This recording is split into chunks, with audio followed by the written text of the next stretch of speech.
All right, so here we go again. We've got prism, prism, prism, prism, prism, prism. 6 prisms, 2 of them are rectangle. We've already covered those. This one's a cube, but that's just a special kind of square prism. We got 208 over here, 864 over there. That's just a simple case of multiplying the sides. We've done that ad nauseum. This is wrong. It's supposed to be 60 inches squared. Double checked it with 2 teachers. That's wrong. So, if you actually do the calculations, right, you have one triangle that's 3 tall, 5 on a side, 8 on the base. 8 times 3 is 24. Normally I'd divide that by 2, but once again, there are 2 bases. So I'm just going to skip dividing it by 2 and have that count for both bases. Then I have the side triangles, which are 2 by 5, 2 by 5, and 2 by 8. So that would be 10, 10, and 16, for a grand total of 60. Oodalali, golly, what a day. Now, we have another one of these guys down here. When we look at him, that right there is a hexagon. So it's a figure with 6 sides. Now, once again, the trick you want to remember here is just to find out the area of the hexagon. It's 4 inches to the middle, 5 inches along the side. 4 times 5 is 20. Divided by 2, that means it's 10, and then 10, and then 10, and then 10, 10, and 10. So that's 60 on the top, 60 on the bottom, 120. There are 6 sides. They're all 5 by 4.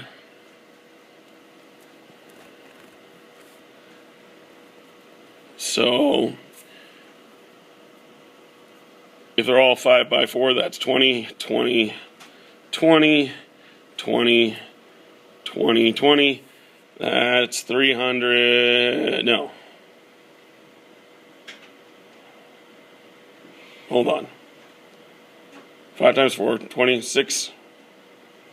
6 times 20 is 120. There we go. Sorry, I'm there. 120 plus 120 is 240. All right, we're good. Now, bazinga. They want you to figure out these speakers. The big deal about this is that they just don't want you to include the front of the face. That's it. Right? Otherwise, you figure out just as normal, right? So if we look at the back, right, it's 8 long and 12 high, right? Then we have the sides, the base,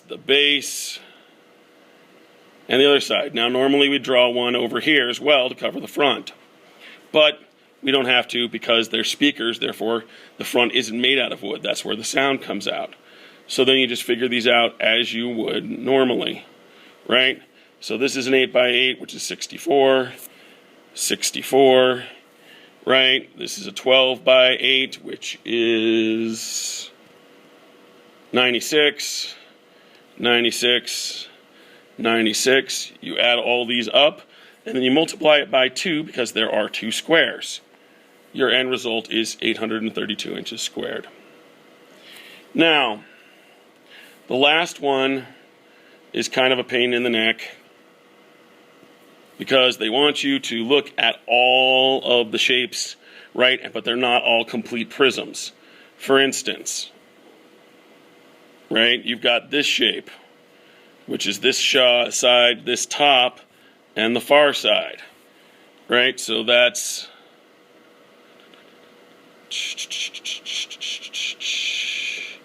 it's 8 feet.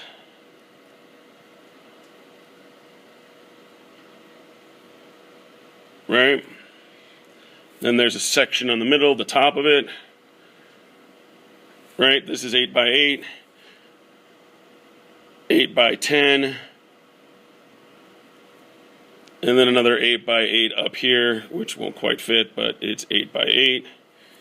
Then you have to do the back, which is when you add up, we're looking at the, I'm looking now at the part with the door in it, right?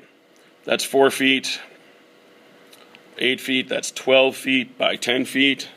So you've got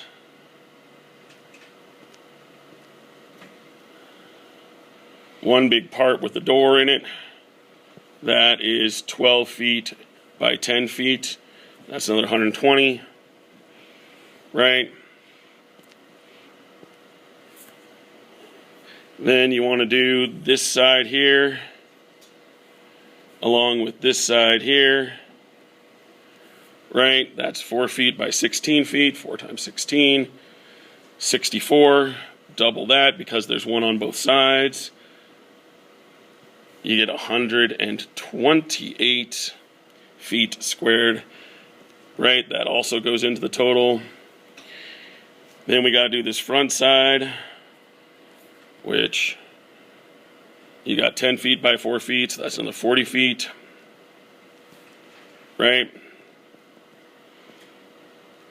Then you do these triangles, right? We can see that this, it's 16 feet along the bottom. It's 8 feet here, so this has to be the remainder of 8 feet, right? Because this is 8 feet, therefore this is 8 feet. This cuts off right here. 16 feet along the bottom.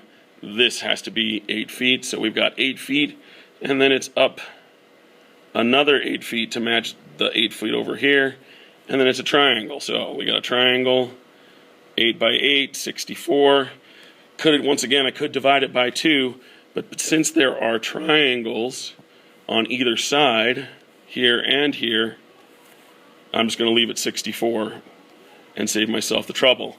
You add all of those numbers up, right? And you will get what they gave you, which is 660 feet squared. Okay, so now we got remembering. Food costs 10 for 5 pounds. At Buy Burger, the dog food costs 9 for 3 pounds. Which food is less expensive? Pet foods, 10 for 5 pounds is $2 a pound. 9 for 3 pounds is $3 a pound. They just compared unit rates. They took 10 to 5 and figured out what it was per pound. Then they took 9 to 3 and turned that into a pound. Here we just have to name the prism. Woohoo! Octagonal, hexagonal, triangular. Don't be fooled by the fact that it's laying on its side. All right, the perimeter of the base of a pentagonal prism is 45. What is the width of the rectangular side of that prism? So, pentagonal means that it's got 5 sides. So that's the base, right? And then it's going to have these rectangular sides off to the side of it, right? So we can fold it up into stuff, right? And then we're going to have the other pentagon,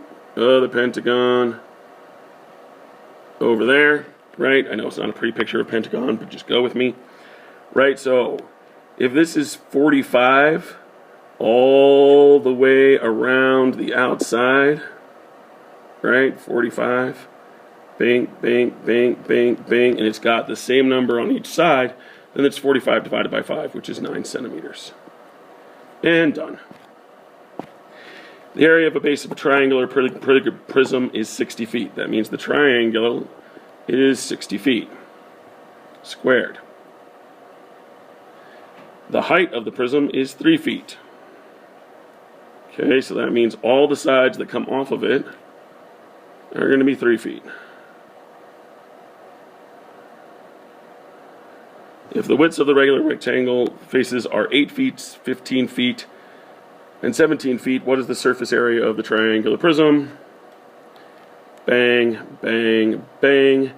They're saying this is 8 feet. They're saying this is 15 feet. They're saying this is 17 feet. Right? And we already know that these are all 3 feet, so 3 times 8, we got the 24. Right? Or rather, this is 24. 3 times 15 is 45. 3 times 17...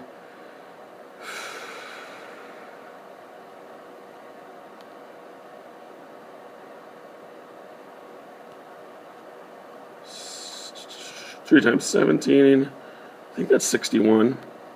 Let's say it is, right?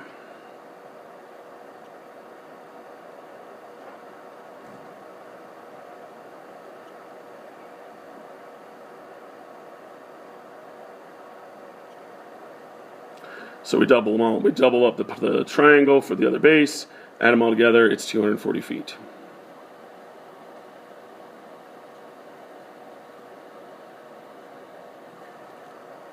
All right, Jerome has cut a craft foam shaped like a square prism. He cuts the foam block in half. Jerome thinks the surface area of the original block was 358 inches, and the surface area of the piece is 179 inches squared. Is he correct? No. When you cut a block in half, you create 2 new faces. A half a piece without the new face is half the surface area of the whole block. So the surface area of half a block is more than half the surface area of the whole block.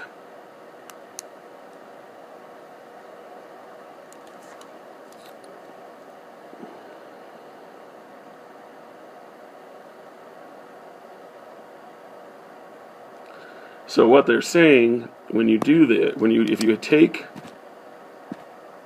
a block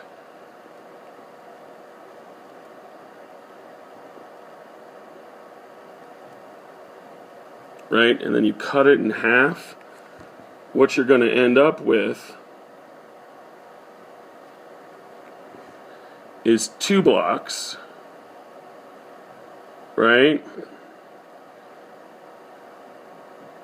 But in addition to the surface area that you had before, you now have another surface that's been exposed by the cut right here, which was used to be the inside of the block. So if you cut it in half, the surface area is not just going to be just what you had before, it's going to be including an extra half. And we're done.